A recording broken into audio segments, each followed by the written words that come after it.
Est-ce que l'Europe est un match qui se joue à 27 et à la fin, c'est l'Allemagne qui gagne? Il est trop tôt pour le dire, mais l'Allemagne revient dans le jeu. Oui, un accord a été trouvé entre les sociodémocrates et les chrétiens-démocrates, entre Angela Merkel et ses rivaux de gauche. Deux partis qui n'ont pas brillé aux dernières élections et qui arrivent à s'associer.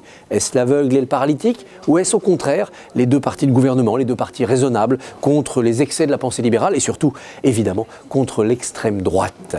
Il est trop tôt pour le dire.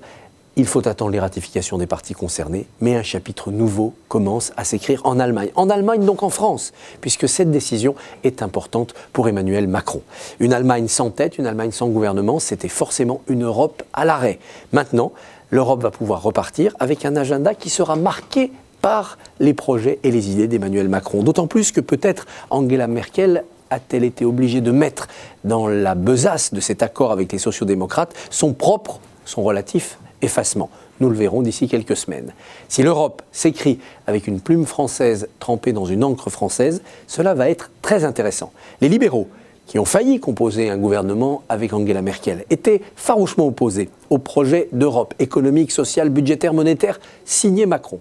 Les sociodémocrates y sont plus favorables. D'ailleurs, Macron ne trouvera pratiquement pas de différend avec eux sur les chantiers européens, sauf peut-être le chapitre de la défense européenne. Oui, il est possible de faire redémarrer puissamment l'Europe autour d'un couple franco-allemand où la France pense une Europe que l'Allemagne va mettre en vigueur, que l'Allemagne va mettre aussi en forme sous ses conditions de raison économique et d'exigence de réforme. Beaucoup de choses sont désormais possibles, certes.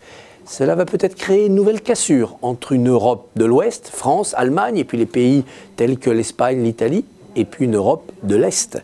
Ceux qui, venus du bloc soviétique, ont cru en l'Europe et sont aujourd'hui très eurosceptiques, Tchéquie, Hongrie, Pologne et quelques autres. Nous le verrons très vite. Il est important que l'histoire redémarre, il est important que l'Europe reparte. Il sera temps, après, de vérifier qu'elle est dans la bonne direction et qu'elle va à la bonne vitesse.